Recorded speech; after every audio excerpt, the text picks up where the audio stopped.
옆에 분들, 앞에 있는 분들과 인사 전합니다. 옆에 앉으셔서 감사하다고요. 사도행전을 보시면요, 1장부터 28장까지 있습니다. 그런데 우리가 크게 두 부분으로 나눌 수 있습니다. 1장부터 12장까지 나누고 또 13장부터 마지막 28장까지 나눕니다. 그래서 1장부터 12장까지는 베드로 사도를 중심으로 한 예루살렘 교회가 성령 충만함으로 교회가 복음을 증거하여서 유대와 사마리아까지 이렇게 복음이 증거되는 모습을 사도행전 1장부터 12장은 우리에게 가르쳐주고 있습니다. 그리고 13장부터 마지막 28장까지는 바울 사도를 중심으로 해가지고 복음이 땅끝까지 증거되는 이러한 모습들을 우리에게 가르쳐주고 있습니다. 이렇게 1장부터 12장까지는 베드로를 중심으로 한 사도들의 복음 전파, 그리고 13장부터 마지막 28장까지는 바울 사도를 중심으로 해가지고 이방인들에게 복음을 증거하는 것을 사도행전을 통해서 우리가 볼 수 있습니다. 그런데 이 사도행전 1장부터 12장까지는 중간에 이제 8장에는 우리가 잘 살펴봤듯이 스데반 집사의 모습이 복음 전하는 모습을 볼 수 있죠. 그리고 9장에 보시면은 사울이 다메섹에서 예수님을 만나서 예수님을 믿고 거듭나는 경험을 합니다. 그리고 아나니아와 바나바를 통해 가지고 이 사울이 교회 공동체에 소속되어지고 그리고 사명을 깨닫는 이런 일들이 일어나는 것을 사도행전 9장은 우리에게 가르쳐 줍니다. 그리고 오늘 우리가 공독한 이 9장 하반부터 보면은 다시 베드로에 대한 기록이 나옵니다. 베드로가 복음 전하는 모습이 사도행전 9장과 또 10장을 통해서 우리가 볼 수가 있습니다. 오늘 우리가 공독한 이 9장의 하반부에 보시면은 베드로를 통해서 두 가지 기적이 일어났다, 표적이 일어났다라는 것을 사도행전은 보여주고 있습니다. 루따라는 지역에 사는 에니아라는 여인이 베드로를 통해서 중국병을 고침받는 기적이 일어납니다. 그리고 이어서 욥바에 사는 이 다비다라는 여인이 죽었는데 베드로가 기도했을 때, 또 베드로가 복음을 전하고 명했을 때 죽은 다비다가 다시 살아나는 놀라운 기적 역사가 일어났다는 것을 사도행전 9장은 우리에게 가르쳐주고 있습니다. 우리가 초대교회를 쭉 살펴보면서 이 초대교회의 그 특징 가운데 어떤 특징이 있었습니까? 사도들이 복음을 증거할 때, 복음을 전파할 때 사도들을 통해서 표적이 나타나고 이적이 일어났다라는 것을 보게 됩니다. 그래서 이러한 표적과 이적을 통해 가지고 그 말씀을 선포하는, 예를 들어서 베드로 사도라든지 요한 같은 사람들이 우리 주님께서 선택하신 자들이구나, 하나님께서 지명해서 불러서 사용하는 제자들이구나, 사도들이구나 하는 것을 증명하는 모습 속에서 그들을 통해서 표적이 일어났고 기적이 나타났다라는 것을 사도행전은 가르쳐주고 있습니다. 그래서 우리가 베드로를 통해서 어떤 기적이 일어났습니다 했을 때 그 기적 자체도 중요한 의미가 있지만은 이보다 더 중요한 것은 이러한 기적을 통해서, 이러한 표적을 통해 가지고 그 사람이 바로 베드로 같은 사람이 바로 하나님이 택하신 사람이고 우리 주님이 쓰시는 사람이고 바로 이 사람들이 주의 복음을 증거하는 사람들이다라는 것을 확신할 수 있도록 하기 위해서 이러한 표적을 일으켜 줬다라는 것을 살펴봤습니다. 그래서 오늘 베드로를 통해서도 두 가지 아주 놀라운 기적 역사가 일어나는 것을 보게 됩니다.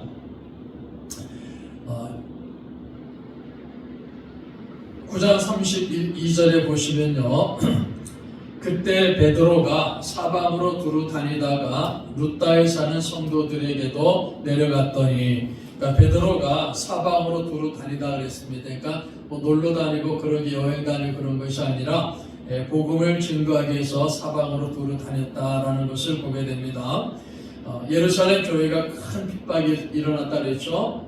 큰 핍박이 일어나서 스데반이 순교하고 또 많은 사도들 외에 많은 성도들이 예루살렘을 떠나가지고 각 지역으로 떠졌다라는 것을 살펴봤습니다. 그러나 어느 정도 시간이 지나니까는 이제 그 핍박의 강도가 좀 약해졌습니다.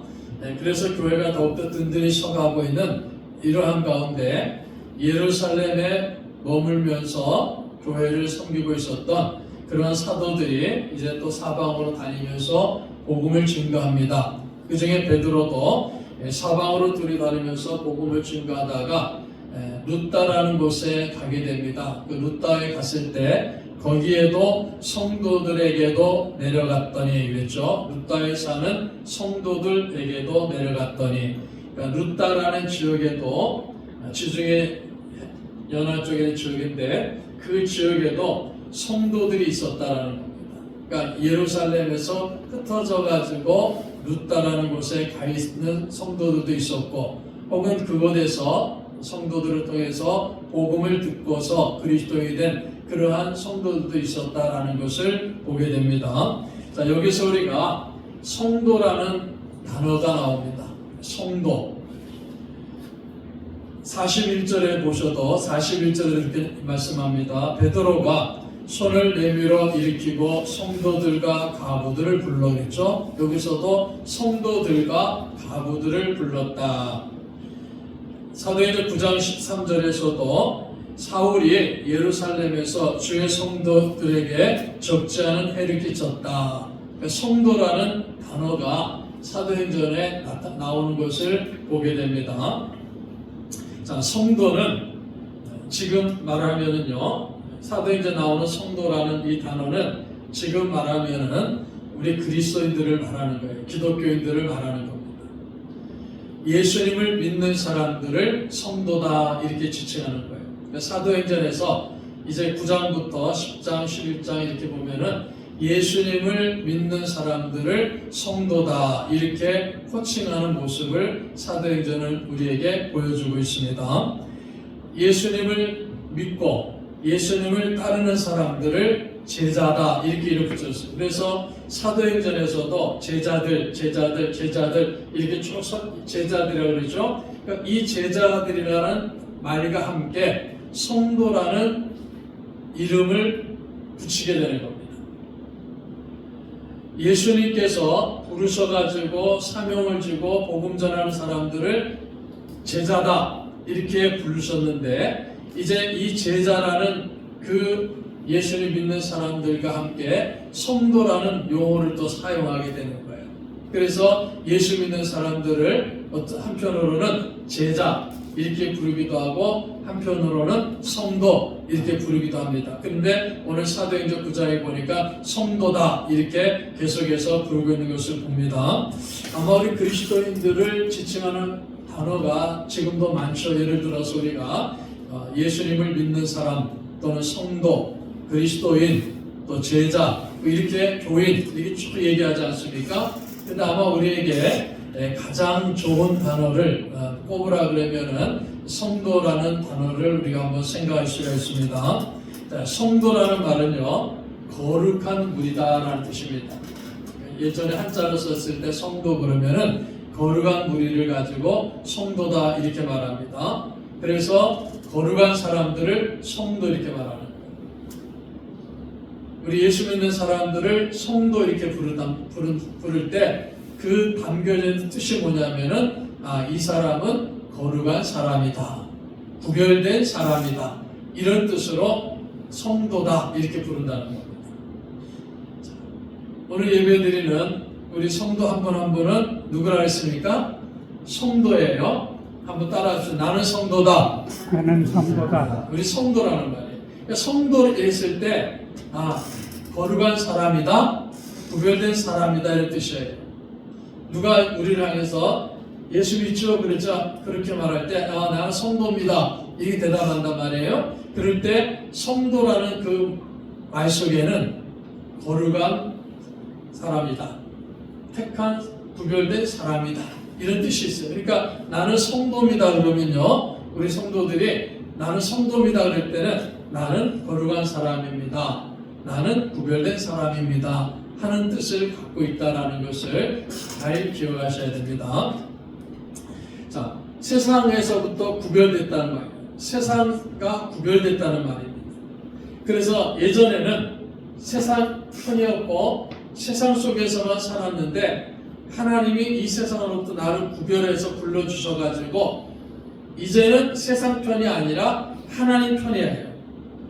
구별됐단 말이에요. 하나님 사람으로 구별됐다. 그래서 우리를 가지고 성도다 이렇게 하는 거예요. 소속이 바뀌어졌다는 겁니다.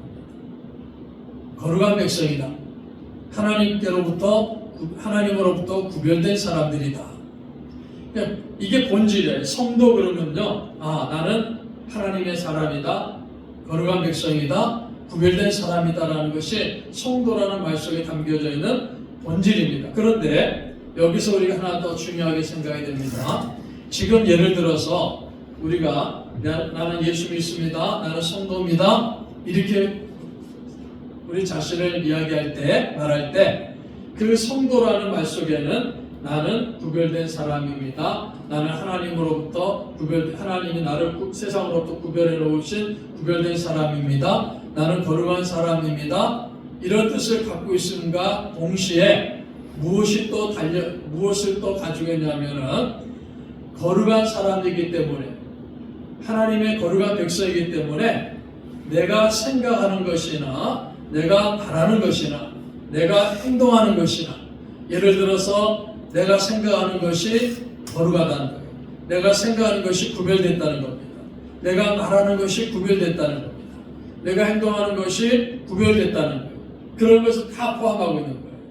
심지어 더 나아가면은 내가 이 세상을 살아가면서 옷을 입는 것이 세상 사람들과 구별됐다는 거예요. 내가 먹는 것이 세상 사람들과 구별됐다는 겁니다. 내가 하는 모든 일이 세상 사람들과 구별됐다는 겁니다.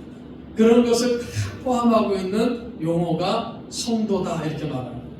그러니까 본질적으로 거룩한 사람이다, 구별됐다 그것만이 아니라 실질적으로 내가 생각하는 거, 내가 말하는 거, 내가 행동하는 거, 이런 모든 일들이 세상으로부터 구별된 그러한 생각과 말과 행동으로 살아가는 사람이다 했을 때 성도라는 단어가 씌워지는 것이다 하는 것을 우리가 잘 기억을 하셔야 됩니다.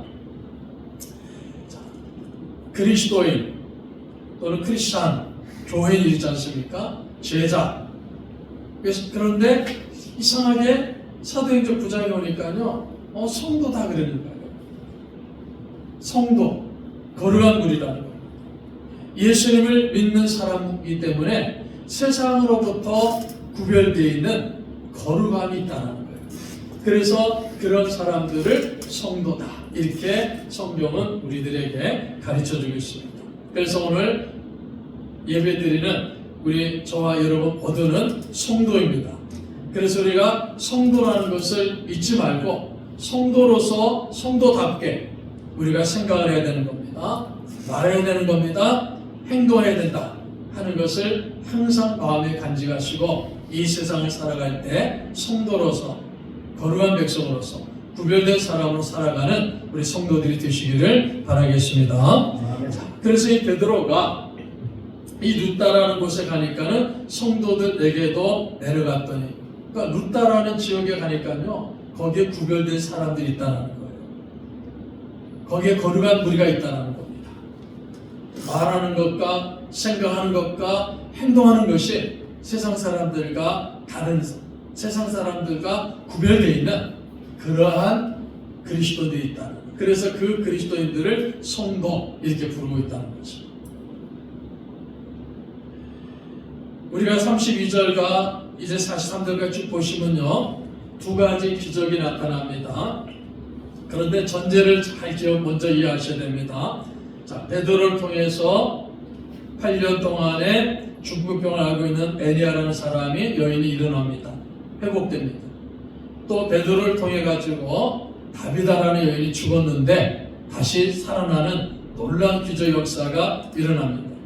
자, 이 기적을 꼭 보실 때마다 이것은 절대적으로 베드로의 능력이 아니다라는 것을 우리가 잘 기억을 하셔야 됩니다.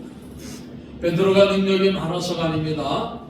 베드로에게 하나님의 능력이 임한 거예요.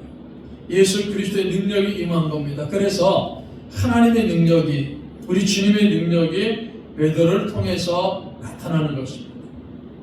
자, 그래서 이 베드로가 그것을 너무 잘 알고 있는 거예요.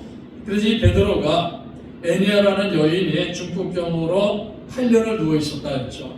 33절에 보시면 거기에 애니아라는 사람을 만남에 그는 중풍병으로 침상에 누운 지 8해라.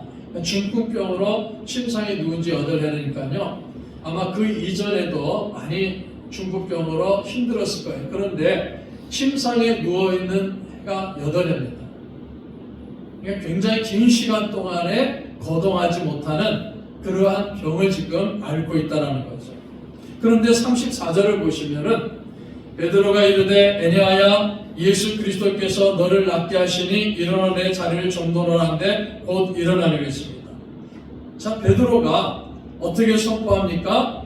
애니아야 예수 그리스도께서 너를 낫게 하시니, 내가 너를 낫게 하겠다 그 말이 아니에요. 예수 그리스도께서 너를 낫게 하리니 일어나 내 자리를 정돈하라. 일어나라는 거예요. 애니아야 일어나라. 이렇게 베드로가 선포하는 겁니다. 침상에 누운 지 8년째 된 병자입니다. 중풍병 환자입니다. 이 중풍병 환자에게 베드로가 선포합니다. 애니아야 일어나라. 그럴 때 그 베드로는 이 애니아에게 애니아야 일어나 선포하면서 예수 그리스도께서 너를 낫게 하시고 너 병을 낫게 해주시고 너를 일어나게 하시는 분은 내가 아니라 예수 그리스도다라는 것을 분명하게 베드로는 선포하는 겁니다. 그래서 예수 그리스도께서 너를 낫게 하실 것이다. 그러니까 너는 일어나 내 자리를 정돈하라. 이렇게 선포합니다. 그랬더니 애니아가 일어나는 기적이 일어났습니다. 자, 애니아를 8년 동안에 침상에 누워있는 그 애니아를, 중풍병으로 누워있는 그 애니아를 일으킨 사람이 누굽니까? 베드로가 아니라는 거예요. 그냥 베드로는 전달자예요. 예수 그리스도께서 애니아를 일으키셨다는 거예요. 그걸 지금 베드로는 강조하는 거예요. 자, 그리고 또 뭐라고 얘기합니까? 그 자리를 정돈하라는 거예요. 일어나 내 자리를 정돈하라. 일어나 내 자리를 정돈하라. 이 말씀에 담겨진 뜻이 뭡니까? 다시는 애니아라는 여인은요, 잠깐 일어났다가 중풍병으로 또 쓰러지는 그런 일이 아니라는 거죠. 완전하게 깨끗하게 치유된다는 겁니다. 다시는 이 자리에 누울 생각하지 말라는 거예요. 지금까지 8년 이상을 이 자리에 누워 있었지만은 다시는 이 자리에 누울 생각하지 말고 너는 완전하고 깨끗하게 치유될 것이니까 자리를 들고 일어나라는 겁니다. 그 이전에 병자로 있을 때를 다 던져버리라는 거예요. 예수님께서 완전하게 치료해 주시고 회복시켜 주실 것이니까는 자리를 들고 일어나라. 이렇게 베드로가 선포한 겁니다. 마가복음 2장에 보시면요, 예수님께서 가버나움에 가셨을 때 중풍병자를 고치시는 모습을 보게 됩니다. 이때 이 중풍병을 고칠 때도 예수님 뭐라고 말씀합니까? 일어나라. 내 침상을 가지고 집으로 가라 그랬어요. 다시는 거기에 누울 생각하지 말라는 거예요. 너는 깨끗하고 완전하게 치유됐으니까, 건강을 완전하게 회복했으니까는 일어나라는 겁니다. 지금 그 역사가 베드로를 통해 가지고 나타나는 겁니다. 그러니까 주님의 역사, 주님의 능력이, 주님의 치료하실 능력이 베드로를 통해서 애니아에게 임했다라는 사실을 가르쳐 줍니다. 그래서 베드로는 이 애니아에게 이렇게 말하는 겁니다. 너를 고쳐주신 분은 바로 예수 그리스도다 하는 것을 가르쳐 줍니다. 내 능력이 아니다. 또 너가 가지고 있는 경건도 아니다. 주 예수 그리스도께서 너를 낫게 하신 것이다. 예수님의 취하심을 분명하게 선포하고 있는 이런 모습을 보여주고 있다 하는 것을 오늘 본문은 우리에게 가르쳐 줍니다. 자, 그러고 나서 35절에 보십시오. 룻다와 사론에 사는 사람들이 다 그를 보고 주께로 돌아오니라. 자, 에리야가 중풍병에서 일어나는 것을 보고 다 주께로 돌아왔다 했습니다. 룻다에 사는 사람들, 사론에 사는 사람들, 물론 여기 성경의 표현을 다 그를 보고 주께로 돌아왔다 할 때 그 지역 사람이 다 돌아왔다는 게 아니죠. 많은 사람들이, 그 지역에는 많은 사람들이 에리야라는 여인이 병고침을 받는 모습을 보고서 주님께로 돌아왔다. 예수님 믿는 역사가 일어났다라는 사실을 가르쳐 줍니다. 베드로가 선포하는 예수 그리스도를 보고 예수 그리스도의 능력이 나타나는 걸 보고서 많은 사람들이 예수님께로 돌아오는 역사가 일어났다라는 사실을 성경은 우리에게 가르쳐 줍니다. 자, 그리고 36절부터 다비다가 나옵니다. 욥바에 다비다라는 여제자가 있으니 그 이름을 번역하면 도르가라 선행과 구제하는 일이 쉼이 많더라. 그러니까 이름이 다비다라고도 부르기도 하고 번역해서 도르가라 이렇게 부르기도 합니다. 그러니까 암양이라는 이런 뜻인데 아주 좋은 그 뜻을 갖고 있는 이름입니다. 욥바에서 다비다라는 여제자가 있으니 그 이름을 번역하면 도르가라 선행과 구제하는 일이 쉼이 많더니 그때 병들어 죽음의 시체를 씻어 다락에 누이라 했으니까 이 여인이 죽었어요. 물론 정확하게 나이가 어느 정도 됐다는 표현은 없지만은 아마 나이가 좀 많지 않을까 이렇게 생각합니다. 그러니까 이 다비다라는 여인이 죽어갖고 깨끗하게 씻겨가지고 이제 다락에 누였어요. 그리고 장례를 치르기 위한 그런 일들을 진행합니다. 자, 그런데 룻다가 욥바에서 가까운지라. 룻다가 욥바에서 가깝다 했습니다. 한 10km 좀 된다 그래요. 그러니까 가까운 거리이기 때문에 한 걸어서 2-3시간 정도. 이래서 사람들을 보내면서 다비다가 죽었으니까 사람들을 보내가지고 베드로를 청하는 모습을 보게 됩니다. 38절에 보시면요, 룻다가 욥바에서 가까운지라 제자들이 베드로 거기 있음을 듣고 두 사람을 보내어 지체 말고 와달라고 간청하여. 그러니까 베드로에게 사람들을 보내가지고 두 사람을 보내가지고 지체 말고 와달라. 그러니까 머물지 말고 빨리 와주세요. 이렇게 요청하는 거예요. 자, 왜 사람들이 베드로에게 빨리 와달라 요청했느냐? 정확하게 본문에 나와 있지 않습니다. 아마 이 다비다가 죽었는데 베드로가 와가지고 기도하면 다시 살아날 것이다라는 믿음을 갖고 불렀는지, 아니면은 이 다비다가 죽어갖고 그 주변 사람들이 큰 슬픔을 경험하고 있죠. 그리고 가족들이 아마 큰 슬픔을 경험하고 있는 것을 위로해주기 위해 가지고 베드로를 불렀는지 우리는 알 수가 없습니다. 베드로가 죽은 다비다를 살릴 것이라는 기대감을 갖고 불렀는지, 아니면 위로해주기 위해서 불렀는지 그런 부분이 나와 있지 않습니다. 어떻든 간에 어떤 과정을 통해서 베드로를 청해가지고 그 베드로가 이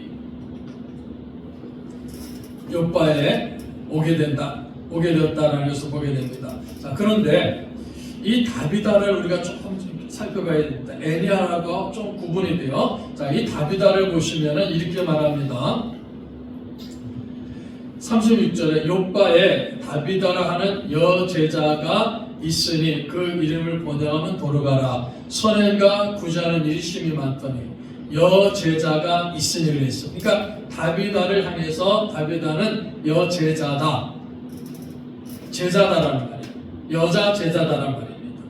그러니까 에리야에 대해서는 이 에리야가 뭐 여제자다, 성도다 뭐 이렇게 기록이 없어요. 에리야가 예수님을 믿는 사람인지 아닌지를 우리가 여기서 확신할 수가 없습니다. 확인할 수 없습니다. 그러니까 에리야라는 여인을 고쳐줬고 치료해 주셨고, 그리고 그 에리야가 중풍병에 고침받는 것을 보고서 많은 사람이 주님께로 돌아왔어요. 그러니까 아마 에리야도 예수님 믿는 사람 중에 한 사람이었고, 아니면은 믿지 않았다 한다 할지라도 기적의 경험하고 나서 주님께로 돌아온 사람 중에 한 사람일 것이다, 즉 성도가 됐을 것이다, 이렇게 우리는 볼 수 있어요. 그런데 이 다비다에 대해서는 딱 기록하고 있습니다. 다비다는 여제자다. 다비다는 예수 믿는 사람이다. 주님을 위해서 헌신하고 봉사하는 사람이다 하는 것을 증명한 이름이 여제자라는 단어 속에서 가르쳐주고 있습니다. 여제자라고 불릴 정도로 예수 믿는 사람이죠. 그러니까 이 다비다는 아주 신실하게 예수 믿고 또 일반적인 사람들보다 더 열심히 주님을 따르고 섬기는 제자의 삶을 사는 그러한 성도다라는 것을 우리가 볼 수 있어요. 그래서 다비다를 여제자다, 여제자는. 그런데 이 다비다, 여제자가 예수 믿는 사람입니다. 선행과 구제하는 일이 심히 많다 그랬죠. 그러니까 선행도 많이 하고 구제하는 일도 심히 많은 거예요. 그런데 이 여인이 병들어 죽었다라는 겁니다. 예수님을 잘 믿는 여성도가, 예수님을 잘 믿는 여제자가, 그것도 선행과 구제하는 일을 심히 많이 하는 그러한 아주 믿음이 강한 훌륭한 그런 여제자가, 여성도가 병들어 죽었다. 이렇게 성경은 말씀하고 있습니다. 다비다는 아주 착한 사람이라는 것을 보여줍니다. 선행을 많이 하고 구제가 많이 했습니다. 선행을 많이 하고 구제를 많이 했는데 선행과 구제하는 일이 심히 많더라. 그러니까 굉장히 선행을 많이 하고 구제를 많이 한 여인이라는 거죠. 그런데 병들어 죽었어요. 누가 봐도 착한 사람입니다. 누가 봐도 신실한 사람입니다. 누가 봐도 훌륭한 믿음의 사람입니다. 안 믿는 사람이기 때문에 죽은 것이 아니라는 거예요. 악한 사람이기 때문에 죽은 것이 아니라는 겁니다. 그래서 우리가 꼭 기억하셔야 됩니다. 믿음 생활 잘하는 사람도요, 병들어 죽을 수 있다는 겁니다. 간혹 어떤 분들 그렇게 얘기해요. 어떤 사람이 큰 병에 들으면요, 당신 믿음 생활 안 해서 병들었다, 이렇게 얘기하는 분들도 종종 볼 수 있습니다. 당신 죄를 져갖고 병들었다. 물론 어떤 사람은요, 정말 죄를 보면서 병들 수도 있어요. 또 어떤 사람 믿음 생활 잘하다가 믿음 생활을 멈출 때 또 하나님께서 징계하셔서 병들 수도 있어요. 그러나 그것은 특별한 경우를 통해서 역사하는 겁니다. 그러니까 이 다비다 같은 사람, 믿음 생활을 잘한 사람이죠. 믿음의 삶을 잘 살았기 때문에 여제자라고 표현합니다. 그리고 아주 착한 사람입니다. 선행과 구제도 많이 한 사람입니다. 자, 그럼에도 불구하고 병들어 죽었다는 것입니다. 그러니까 우리 그리스도인들이 이 말씀을 잘 이해하셔야 됩니다. 우리가 죽음을 잘 이해하시라는 겁니다. 마치 죄를 범했을 때 죽는 것이다, 죄를 범했을 때 병들어 죽는 것이다, 이렇게 이해하고 믿어서는 안 된다는 겁니다. 죽음이라는 것은요, 모든 사람이 경험하는 겁니다.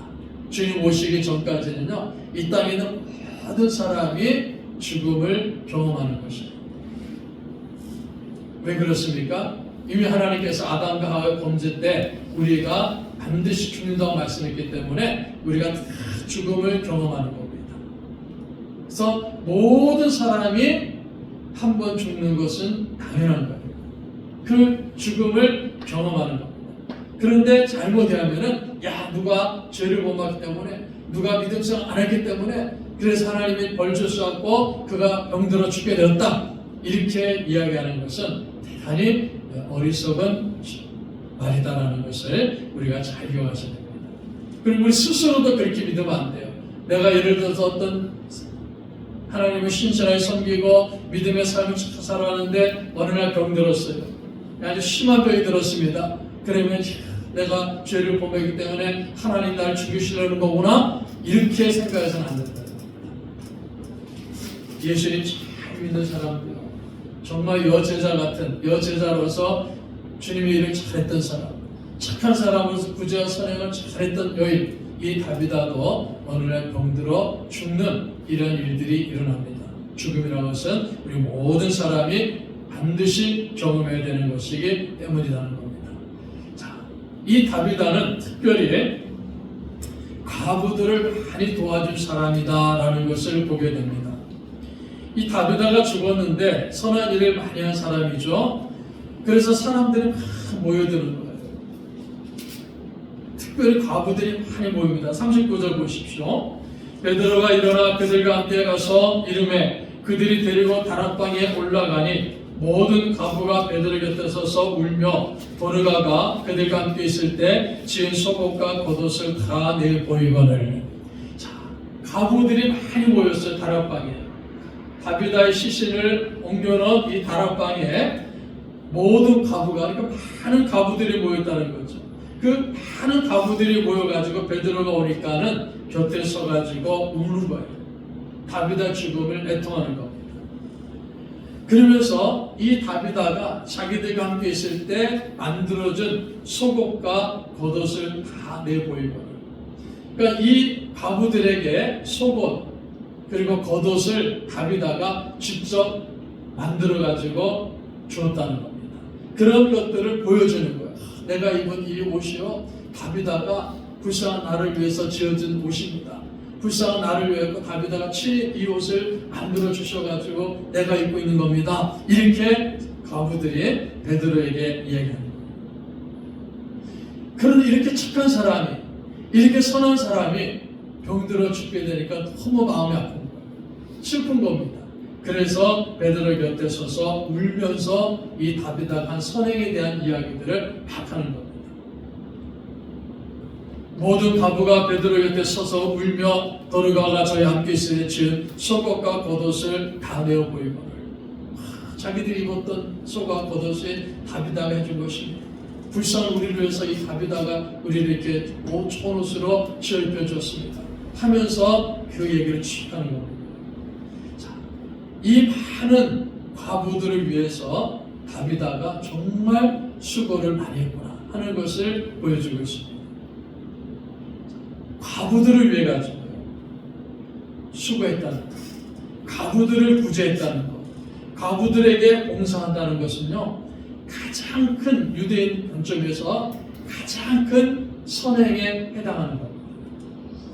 그래서 성경에 보시면요, 과부는요 경제적으로나 사회적으로 약자입니다. 의지할 곳이 없기 때문에 우리가 구약 성경을 보면요, 이 과부와 고아를 돌봐줘야 된다. 그것을 유대인들에게 하나님 명하시는 거예요. 그러니까 우리 주변에 과부가 있으면은, 고아가 있으면은 당연히 돌봐줘야 돼요. 그게 하나님이 주신 명령입니다. 그런데 이 과부를 돕는다는 것은 당시에 가장 이 구제하는 사람들, 돕는 사람들에게 주신 큰 덕목이라는 거예요. 그런데 이 다비다가 그 일을 잘해왔다는 겁니다. 선행도 많이 하고요, 구제도 많이 했는데 특별히 과부들을 잘 돌보는 일에 아주 열심을 다하고 최선을 다한 사람입니다. 그래서 손수 그 과부들을 위해서 속옷을 지어서 입혀주고 겉옷을 지어서 입혀주는 그런 일들을 합니다. 특별히 겉옷이라 그러면요, 유대인들은요 자신의 재산 목록 1호입니다. 그만큼 겉옷은 중요한 거예요. 그래서 저당을 잡힐 때도 겉옷을 저당 잡으면 반드시 돌려주라, 하루 전에 돌려주라 했습니다. 그만큼 겉옷은 중요한 거예요. 가난한 사람들은 겉옷을 제대로 입을 수가 없습니다. 그래서 그냥 버섯 같은 거 이런 걸 뒤집어 쓰고 다니는 거예요. 그런데 다비다가 이런 과부들에게 속옷과 겉옷을 지어서 입혀주고 그것을 경험한 그 도움을 받은 과부들이 이 다비다의 죽음 앞에서 아주 애통하면서 슬퍼하고 있는 이러한 모습을 오늘 사도행전은 우리에게 가르쳐줍니다. 과부들이 정말 좋은 사람인데, 정말 훌륭한 사람인데, 정말 착한 사람인데, 우리를 위해서 이렇게 했었던 사람인데 병들어 죽었습니다 하면서 슬프는 거예요. 그러니까 이 다비다가 얼마나 열심으로 그 어렵고 힘든 과부들을 잘 도와줬는지를 우리가 볼 수가 있는 겁니다. 그러니까 베드로가 그 모습을 보면서 감동하는 거예요. 그리고 기도합니다. 40절에 보시면요, 베드로가 사람을 다 내보내고 무릎을 꿇고 기도하고 돌이켜 시체를 향하여 이르되 다비다 일어나라 하니 그가 눈을 떠 베드로를 보고 일어나 앉아. 베드로가 사람을 다 내보냅니다. 그리고 무릎을 꿇고 기도합니다.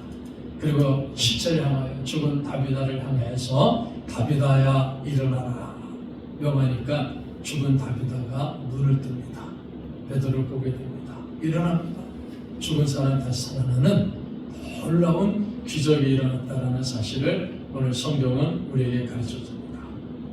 마가복음 5장 41절에 보시면요, 예수님께서 배당자 야이로의 딸이 죽었습니다.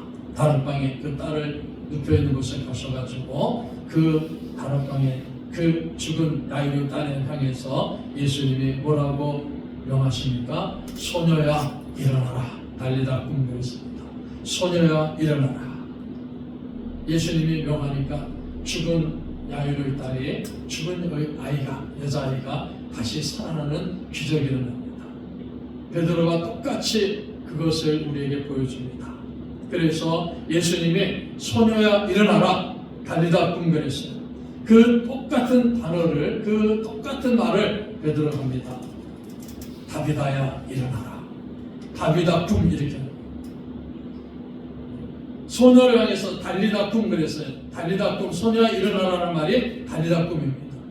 일어나라 꿈, 소녀야 달리다 꿈, 일어나라 했어요. 그런데 베드로가 죽은 다비다에서 다비다야 일어나라, 그 말은요 다비다 꿈이라는 겁니다. 다비다 일어나라. 예수 그리스도의 주신 능력으로, 예수 그리스도 이름으로 다비다야 일어나라니까 우리 주님께서 그 기도를 들으 응답하셔가지고 죽은 다비다가 살아나는 기적 역사가 일어납니다. 42절을 보시면요, 온 요파 사람이 알고 많은 사람이 주를 믿더라.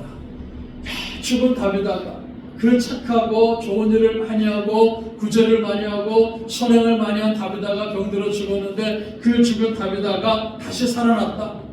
그 죽은 다비다가 예수 그리스도의 이름의 능력으로 다시 살아났다. 그래서 많은 사람들이 주를 믿는 역사가 일어났다는 겁니다.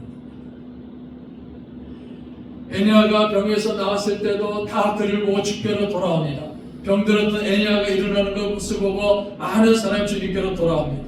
욥과에서 어떻습니까? 죽은 다비다가 다시 살아나는 것을 보고서 많이 주님을 믿는 역사가 일어났습니다. 기적이 일어난 거예요. 근데 이 기적은 하나님의 영광을 나타내는 겁니다. 자, 이 기적의 목적이 무엇입니까? 세 가지로 말씀드립니다.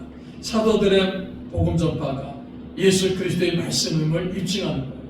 사도들이 전한 이 복음 전파는 예수 그리스도의 말씀입니다라는 것을 입증하면서 사도들을 통해서 기적 역사가 사도행전을 통해서 나타나는 겁니다.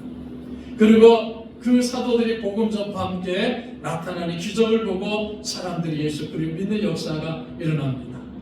그리고 그 기적을 보고서 사람들이 하나님께 영광을 돌립니다. 거기에 베드로가 영광받았단 말이 없어요. 거기에 사람들이 야 베드로가 위대한 사람이구나 이렇게 영광 돌리면서 베드로를 칭송하는 소리가 없습니다. 아 베드로가 전하는 말씀이, 베드로가 전하는 복음이 저거 예수님 말씀이구나, 이 말씀이 진짜구나, 이 말씀이 주님 말씀이구나 하는 것을 사람들이 깨닫게 되는 거예요. 그 표적을 보고서 사람들이 베드로를 믿는 게 아니라 예수 그리스도를 믿는 역사가 일어납니다. 그리고 베드로의 영광 돌리는 것이 아니라 하나님께 영광 돌리는 겁니다. 이게 표적이 나타나는 표적의 목적이라는 겁니다. 자, 우리가 이 시대를 살아가면서 우리는 오늘 사도행전 9장에 말했듯이 성도입니다. 우리는 성도예요. 거룩한 백성들입니다. 거룩한 무리입니다. 세상으로부터 하나님 택하신, 그래서 구별된 사람들입니다. 저와 여러분들은 구별된 사람입니다. 거룩한 사람들입니다. 그런데 나는 구별됐습니다, 나는 거룩한 사람입니다, 이렇게만 생각하고 살아서는 안 된다는 것입니다. 성도답게, 구별된 사람답게, 거룩한 사람답게 생각하는 것이, 말하는 것이, 행동하는 것이 세상과 세상 사람들과 구별되는 삶을 사는 사람이 성도라는 겁니다. 그래서 바로 다비다 같은 사람이 성도예요. 다비다 같은 사람이 성도입니다. 오늘 이 시대에 살아가고 있는 우리 모든 성도들은 이러한 성도로서의 삶을 살 수 있기를 축복합니다.